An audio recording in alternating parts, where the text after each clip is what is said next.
বাবু শোনো, কিসের রাগ তোমার? কে গাড়ি ভেঙে দিয়েছে? কি করে গাড়ি ভাঙলো?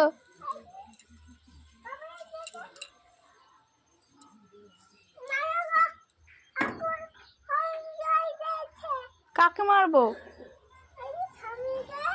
ঠাম্মিকে মারতে হবে?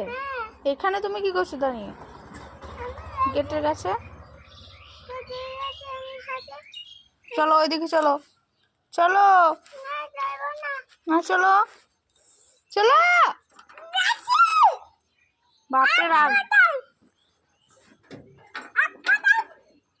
কে রাগ? কোথায়? কার রাগ হয়েছে?